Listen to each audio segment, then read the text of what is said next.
নমস্কাৰ সকলোকে স্বাগতম জনাইছো আসাম কেৰিয়াৰ পইণ্ট ইউটিউব চেনেলটোলৈ বন্ধুসকল আজিৰ ভিডিঅ'টোত আমি আপোনালোকৰ অহা 13 জুলাই তাৰিখে অনুষ্ঠিত হ'ব লগা ডিএলএড পিটি এক্সামৰ বাবে সহায়ক হোৱাকৈ সোশ্যাল ষ্টাডিজৰ আন কেইটামান অতিকৈ গুৰুত্বপূৰ্ণ কোৱেশ্চন লৈছো তো ইয়াতে আমি কেৱল পলিটিৰ কেইটামান ইম্পৰ্টেন্ট কোৱেশ্চন চাম যিকিটা আপোনালোকৰ এক্সামৰ বাবে অতিকৈ হেল্পফুল হ'ব সেয়ে আপোনালোকে ভিডিঅ'টো স্কিপ নকৰিব আৰু শেষলৈকে ভালদৰে চাই থাকিব আৰু ইয়াতে আপোনালোকক আৰু এটা কথা জনাই থওঁ যেহেতু ডিএলএড পৰীক্ষাৰ কাৰণে বেছি দিন আপোনালোকৰ এতিয়া নাই সেই কাৰণে এতিয়াৰ পৰা আপোনালোকে ভালদৰে প্ৰিপাৰেচনত লাগি যাওক তো 13 তাৰিখে যদি এক্সাম হয় আপোনালোকৰ কিন্তু এতিয়া মাত্ৰ 1 মাহ 10 দিন মান সময়হে হাতত আছে তো এতিয়াৰ পৰা যদি ভালদৰে প্ৰিপাৰেচনত নালাগে তেতিয়াহলে আপোনালোকে কিন্তু সিলেবাসটো কমপ্লিট কৰিব নোৱাৰিব আৰু যদিহে আপোনালোকৰ ফুল সিলেবাসৰ পিডিএফ নোটছ বিলাক লাগে ঠিক আছে ডিএলএডৰ সম্পূৰ্ণ সিলেবাসৰ পিডিএফ নোটছ বিলাক যদি লাগে তেতিয়াহলে আমাক এই নম্বৰটোত WhatsAppত মেছেজ কৰিব 8133840965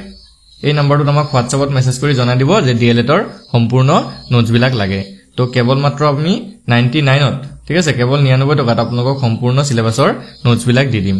তো আমি এটো 199 টকা ৰাখিছিলো যাৰ কাৰণে সকলোৱে ল'ব নোৱাৰে সো এতিয়া আমি কেৱল 99তে আপোনালোকক সম্পূৰ্ণ সিলেবাসৰ নোটছ বিলাক দি দিম তো জলদি আপোনালোকে এই নম্বৰটোত WhatsAppত মেছেজ কৰিব আৰু এই নোটছ বিলাক লৈ এতিয়াৰ পৰা পঢ়িবলৈ ষ্টাৰ্ট কৰি দিয়ক তো বলক দেৰি নকৰো কোৱেশ্চনখিনি ষ্টাৰ্ট কৰো ফাৰ্স্ট কোৱেশ্চনটো কি দিছে which one is known as lower house কোনটোক নিম্ন সদন বুলি জনা যায় ঠিক আছে তলৰ কোনটোক নিম্ন সদন বুলি জনা যায় লোকসভা নে ৰাজ্যসভা নে বিধানসভা নে বিধান পৰিষদ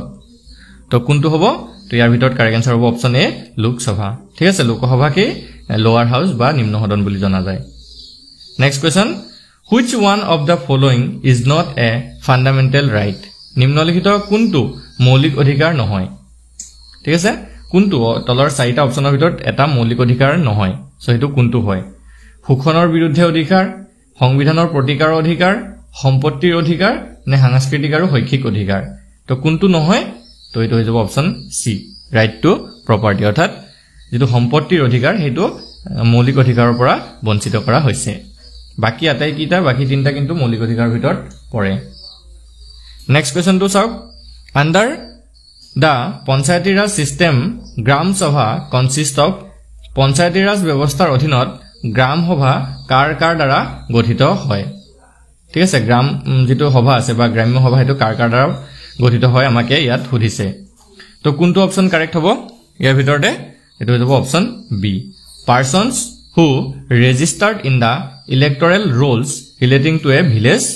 অৰ্থাৎ গাঁৱৰ ভোটাৰ তালিকাত নাম পঞ্জীয়ন কৰা ব্যক্তিবোৰৰ দ্বাৰা এই গ্ৰাম্য সভাটো গঠিত হয় next question how many members can be nominated to the Rajya Sabha by President of India তো ভাৰতৰ ৰাষ্ট্ৰপতিয়ে কিমানজন সদস্যক ৰাজ্য সভালৈ মনোনীত কৰিব পাৰে ইম্পৰ্টেন্ট কোৱেশ্চন হয় তো কিমানজনক মনোনীত কৰিব পাৰে 10 জন নে 12 জন নে 14 জন নে 18 জনক যদি আপোনালোকে কোনোবাই জানে কমেন্ট কৰিব পাৰে তো বন্ধুসকল এটো হৈ যাব অপচন বি 12 জন ঠিক আছে ভাৰতৰ ৰাষ্ট্ৰপতিয়ে ৰাজ্যসভালৈ 12 জন সদস্যক মনোনীত কৰিব পাৰে next question who of the following is the chairman of the national water resource council কোন নিম্নলিখিত কোনজন ৰাষ্ট্ৰীয় জলসম্পদ পৰিষদৰ অধ্যক্ষ হয় ঠিক আছে ৰাষ্ট্ৰীয় জলসম্পদ পৰিষদৰ অধ্যক্ষ কোন হয় ভাৰতৰ প্ৰধানমন্ত্ৰী হ'ব নে কেন্দ্ৰীয় জলসম্পদ মন্ত্ৰী হ'ব নে কেন্দ্ৰীয় কৃষি মন্ত্ৰী হয় নে কেন্দ্ৰীয় ভূবিজ্ঞান মন্ত্ৰী হয়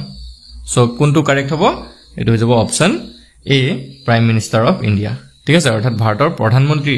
ৰাষ্ট্ৰীয় জলসম্পদ পৰিষদৰ অধ্যক্ষ হয় নেক্সট কোৱেশ্চনটো চাওক who is the chairman of national integration council ৰাষ্ট্ৰীয় সংহতি পৰিষদৰ অধ্যক্ষ কোন হয় ঠিক আছে তো ৰাষ্ট্ৰীয় সংহতি পৰিষদৰ অধ্যক্ষ কোন হ'ব অপচন কেটা পঢ়ি চাব ইয়াতে কাৰেক্ট আনসাৰটো option B prime minister of India তো এইজনো ভাৰতৰ প্ৰধানমন্ত্ৰী জনে হয় নেক্সট কোৱেশ্চনটো চাওক who one of the following deal with the subject of local self government নিম্নলিখিত কোনটোৱে স্থানীয় স্বায়ত্তশাসনৰ বিষয়টোৰ সৈতে মোকাবিলা কৰিছিল তো ইয়াৰ কাৰেক্ট আনসাৰটো option A Balwant Rai Mehta committee ঠিক আছে বলবন্ত ৰায় মেহতা সমিতি যেটো আছে হেতুৱে স্থানীয় স্বায়ত্তশাসনৰ বিষয়টোৰ সৈতে মোকাবিলা কৰিছিল নেক্সট কোৱেশ্চনটো হৈছে for the members of parliament in India who determines the salaries and allowances from time to time. ভাৰতৰ সংসদৰ সদস্যসকলৰ বাবে সময়ে সময়ে দৰমহা আৰু ভাত্তা কোনে নিৰ্ধাৰণ কৰে তো ইয়াৰ ভিতৰত কাৰেক্ট আনসাৰটো option D parliament by law অৰ্থাৎ আইন অনুসৰি সংসদে এই দৰমহাসমূহ আৰু ভাত্তাসমূহ নিৰ্ধাৰণ কৰে next question who was the prime minister of India when a constitutional status for the Panchayati Raj and urban self-governing government institution was accorded. অৰ্থাৎ পঞ্চায়তী ৰাজ আৰু নগৰীয়া স্বশাসিত প্ৰতিষ্ঠানসমূহৰ বাবে সাংবিধানিক মৰ্যাদা প্ৰদান কৰাৰ সময়ত ভাৰতৰ প্ৰধানমন্ত্ৰী কোন আছিল সোনগল ইয়াৰ কাৰেক্ট আনসাৰটো অপচন সি পিভি নৰসিংহ ৰাও তো পিভি নৰসিংহ ৰাও তেওঁ আছিল সেই সময়ৰ প্ৰধানমন্ত্ৰী নেক্সট কোৱেশ্চনটো হৈছে in India when both offices of the president and vice president happen to vacant simultaneously who will discharge the duties of the president important question হয় কি কৈছে চাওক যে যেতিয়া ভাৰতৰ ৰাষ্ট্ৰপতি আৰু উপৰাষ্ট্ৰপতিৰ দুয়োটা কাৰ্যালয় একেলগে খালি হৈ পৰে তেতিয়া কোনে ৰাষ্ট্ৰপতিৰ দায়িত্ব পালন কৰিব ঠিক আছে ভাৰতৰ ৰাষ্ট্ৰপতি আৰু উপৰাষ্ট্ৰপতি যেতিয়া দুইটা পদে খালি হৈ পৰে তেতিয়া ৰাষ্ট্ৰপতিৰ কামখিনি কোনে কৰিব বা ৰাষ্ট্ৰপতিৰ দায়িত্বটো কোনে পালন কৰিব সো কোনে কৰিব ইয়াৰ ভিতৰতে কাৰেক্ট আনসাৰটো option D chief justice of India অৰ্থাৎ ভাৰতৰ যিজন মুখ্য ন্যায়াধীশ আছে তেৱে এই দায়িত্বটো পালন কৰিব next question as per the constitution of India the legislative assembly of a state consists of more than 500 and not less than 60 members but which one of the following states has 32 members ভাৰতৰ সংবিধান অনুসৰি এখন ৰাজ্যৰ বিধানসভাত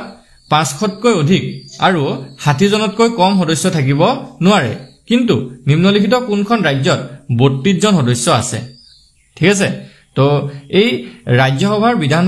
ঠিক আছে ৰাজ্যখনৰ বিধানসভাত 500তকৈ অধিক থাকিব নোৱাৰে আৰু 60 জনতকৈ তলত থাকিব নোৱাৰে কম থাকিব নোৱাৰে কিন্তু এখন ৰাজ্যত 32 জন সদস্য আছে সেই ৰাজ্যখন কোনখন হয় তো এইটো হ'ব অপচন বি সিকিম তো এইটো ইম্পৰ্টেন্ট কোৱেশ্চন হয় মনত ৰাখি থব নেক্সট কোৱেশ্চন আন্ডাৰ হুজ ডাইৰেক্ট সুপাৰভিজন ইজ দ্য লোক সভা সেক্ৰেটাৰিয়েট লোকসভা সচিবালয় কাৰ প্ৰত্যক্ষ তত্ত্বাৱধানত থাকে ঠিক আছে লোকসভা সচিবালয় কাৰ প্ৰত্যক্ষ তত্ত্বাৱধানত থাকে সুধিছে তো মনগল ইয়াৰে শুদ্ধটো option C speaker of Lok Sabha অৰ্থাৎ লোকসভাৰ অধ্যক্ষৰ তত্ত্বাৱধানত থাকে next question which constitutional article defines municipalities কোনটো সাংবিধানিক অনুচ্ছেদে পৌৰসভাৰ সংজ্ঞা দিয়ে তো ইয়াৰ কাৰেক্ট আনসাৰটো অপচন এ আৰ্টিকল 243 পি ঠিক আছে 243 অনুচ্ছেদৰ সাংবিধানিক অনুচ্ছেদ এই অনুচ্ছেদটোৱে অৰ্থাৎ 243 পি অনুচ্ছেদটোৱে পৌৰসভাৰ সংজ্ঞা দিয়ে next question the constitution of India was drafted and enacted in which language ভাৰতীয় সংবিধানৰ খচৰা কোন ভাষাত প্ৰণয়ন কৰা হৈছিল হিন্দী ভাষাত ইংৰাজী ভাষাত নে তামিল ভাষাত নে তেলেগু ভাষাত তো বন্ধুসকল ইয়াৰে শুদ্ধ উত্তৰটো হ'ব অপচন বি ঠিক আছে ইংৰাজী ভাষাত এটো প্ৰণয়ন কৰা হৈছিল next question how many schedules are there in the constitution of India তো ভাৰতৰ সংবিধানত মুঠ কিমান অনুসূচী আছে 22টা 17টা 97টা নে 12টা তো ইয়াৰ কাৰেক্ট আনসাৰটো অপচন ডি ঠিক আছে 12টা অনুসূচী আছে নেক্সট কোৱেশ্চনটো চাওক in which year was the constitution of India adopted by the constituent assembly অৰ্থাৎ সংবিধান সভাই ভাৰতৰ সংবিধান কিমান চনত গৃহীত কৰিছিল ইয়াৰ কাৰেক্ট আনসাৰটো অপচন বি 26 নৱেম্বৰ 1949ত নেক্সট কোৱেশ্চনটো চাওক when did the constitution of India come into force ভাৰতৰ সংবিধান কেতিয়াৰ পৰা কাৰ্যকৰী হৈছিল তো ভাৰতীয় সংবিধানখন কেতিয়াৰ পৰা কাৰ্যকৰী হৈছিল এটা আমাক সুধিছে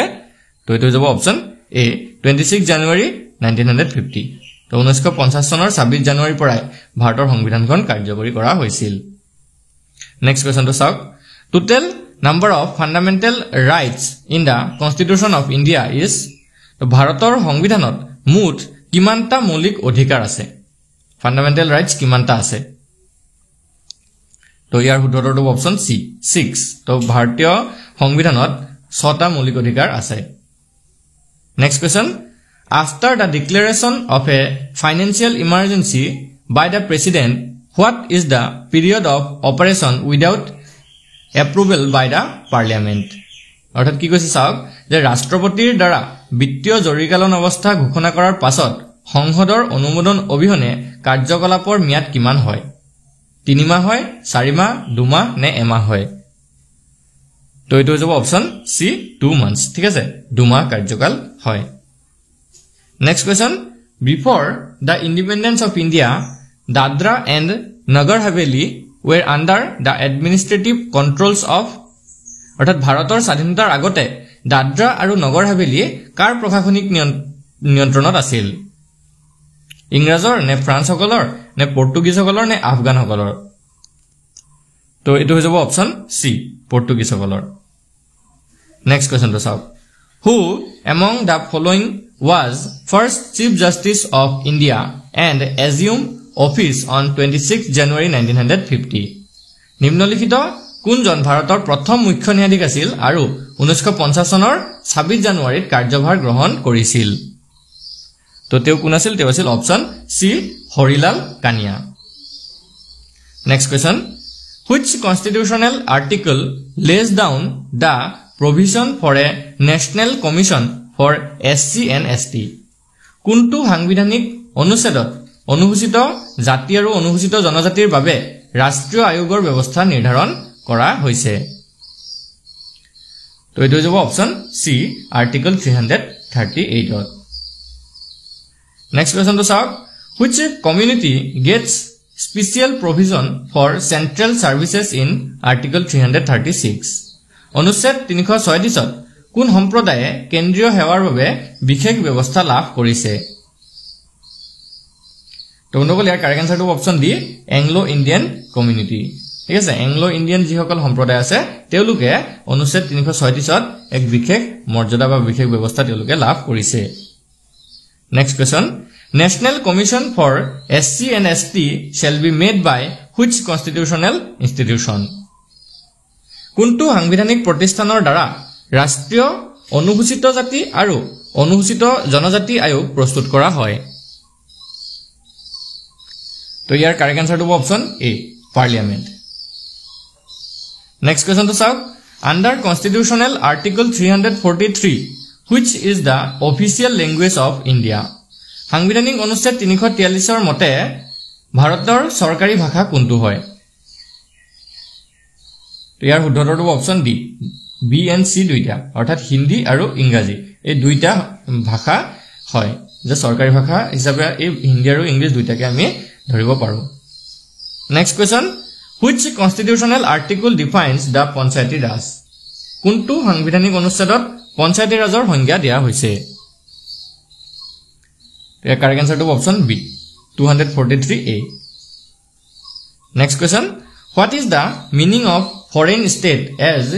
given in Indian constitution অর্থাৎ ভারতীয় সংবিধান অনুসৰি বিদেশী ৰাষ্ট্ৰৰ অৰ্থ কি তো নগল ইয়াৰ কাৰেক্ট আনসাৰ টু option D any state other than India অৰ্থাৎ ভাৰতৰ বাহিৰে আন যিকোনো ৰাষ্ট্ৰ সংবিধান অনুসৰি বিদেশী ৰাষ্ট্ৰৰ অৰ্থটো হৈছে এটো যে ভাৰতৰ বাহিৰে আন যিকোনো ৰাষ্ট্ৰ Next question Who decides the allotment of symbols to political parties ৰাজনৈতিক দলসমূহক প্ৰতীক আবণ্টন কৰাৰ সিদ্ধান্ত কোনে লয় তো এই কোৱেশ্চনটো আমি আগতে আলোচনা কৰিছো যদি কোনোবা জানে কমেন্টত জনাব পাৰে আৰু উত্তৰটো তো ইয়াৰ কাৰেক্ট আনসাৰটো অপচন ডি ইলেকশন কমিশন অৰ্থাৎ নিৰ্বাচন আয়োগে এই সিদ্ধান্তটো লয় next question The judges of the High Court of a state are appointed by এখন ৰাজ্যৰ উচ্চ ন্যায়ালয়ৰ ন্যায়াধীশসকলক কোনে নিযুক্তি দিয়ে ৰাষ্ট্ৰপতিয়ে দিয়ে নে ৰাজ্যপালে নে ভাৰতৰ মুখ্য ন্যায়াধীশে দিয়ে নে উপৰাষ্ট্ৰপতিয়ে দিয়ে তো বনগল ইয়াৰ কাৰেক্ট আনসাৰটো হৈ যাব অপচন এ প্ৰেসিডেন্ট অৰ্থাৎ ৰাষ্ট্ৰপতিয়ে দিয়ে তো আজি ভিডিঅ'ৰ শেষৰ কোৱেশ্চনটো চাওক according to which article of the Indian Constitution is Hindi in Devanagari script the official language of India ভাৰতীয় সংবিধানৰ কোনটো অনুচ্ছেদ অনুসৰি দেৱনাগৰী লিপিৰ হিন্দী ভাৰতৰ চৰকাৰী ভাষা হয় তো সেই অনুচ্ছেদটো কোনটো হয় আৰ্টিকল 243 নে আৰ্টিকল 343 নে আৰ্টিকল 223 নে 123 তো কোনটো হ'ব এটো হ'ব অপচন বি আৰ্টিকল 343 অনুচ্ছেদ 343 এই অনুচ্ছেদ অনুসৰি হিন্দীটো যেটো দেৱনাগৰী লিপিৰ হিন্দী আছে এটো ভাৰতৰ চৰকাৰী ভাষা হয় তো বন্ধুসকল আজি ভিডিওৰ কোৱেশ্চন কিটা যদি আপোনালোকৰ ভাল লাগিলে তেতিয়া ভিডিওটো এটা লাইক কৰি দিব আৰু আমাৰ চেনেলটো সাবস্ক্ৰাইব কৰি ল'ব কাৰণ ডিএলএডৰ সম্পূৰ্ণ প্ৰিপাৰেচন আপোনালোকে এই চেনেলটোত পাই থাকিব আৰু যদিহে আপোনালোকৰ সিলেবাস অনুসৰি সম্পূৰ্ণ নোটছ বিলাক লাগে তেতিয়া হলে এই নাম্বাৰটোত আমাক এতিয়া WhatsAppত মেছেজ কৰিব 8133840965 এই নাম্বাৰটোত আমাক WhatsAppত মেছেজ কৰি জনাই দিব যে ডিএলএডৰ সম্পূৰ্ণ নোটছ বিলাক আপোনালোকৰ লাগে তো কেৱল 99ত আমি সকলো সাবজেক্টৰ নোটছ বিলাক আপোনালোকক দি দিম ধন্যবাদ